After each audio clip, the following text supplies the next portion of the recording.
ಒಬ್ಬೊಬ್ಬರು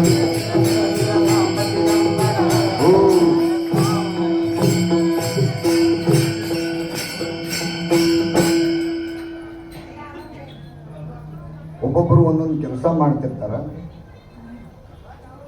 ಕೆಲಸ ಎದಕ್ ಮಾಡೋದು ಅಂತ ಕೇಳಿದ್ರ ಸ್ವಾರ್ಥಕ್ಕಾಗಿ. ಜಗತ್ ಕಲ್ಯಾಣಕ್ಕಿಲ್ರಿ, ನನ್ನ ಸಲುವಾಗಿ ಮಾಡಿಕೊಳ್ಳುವಂಥದ್ದು. ಯಾಕೆ ಯಾವುದಾಗ ನನ್ನ ಸಲುವಾಗಿ ಮಾಡುವಂತ ಪ್ರತಿ ಕೆಲಸ ಸಹಿತ ಭಗವಂತ ಪ್ರೀತಿ ಆಗಂಗಿಲ್ಲ. ಭಗವಂತ ಸಲುವಾಗಿ ಏನಾದರೂ ಮಾಡ್ತೇವೇನು?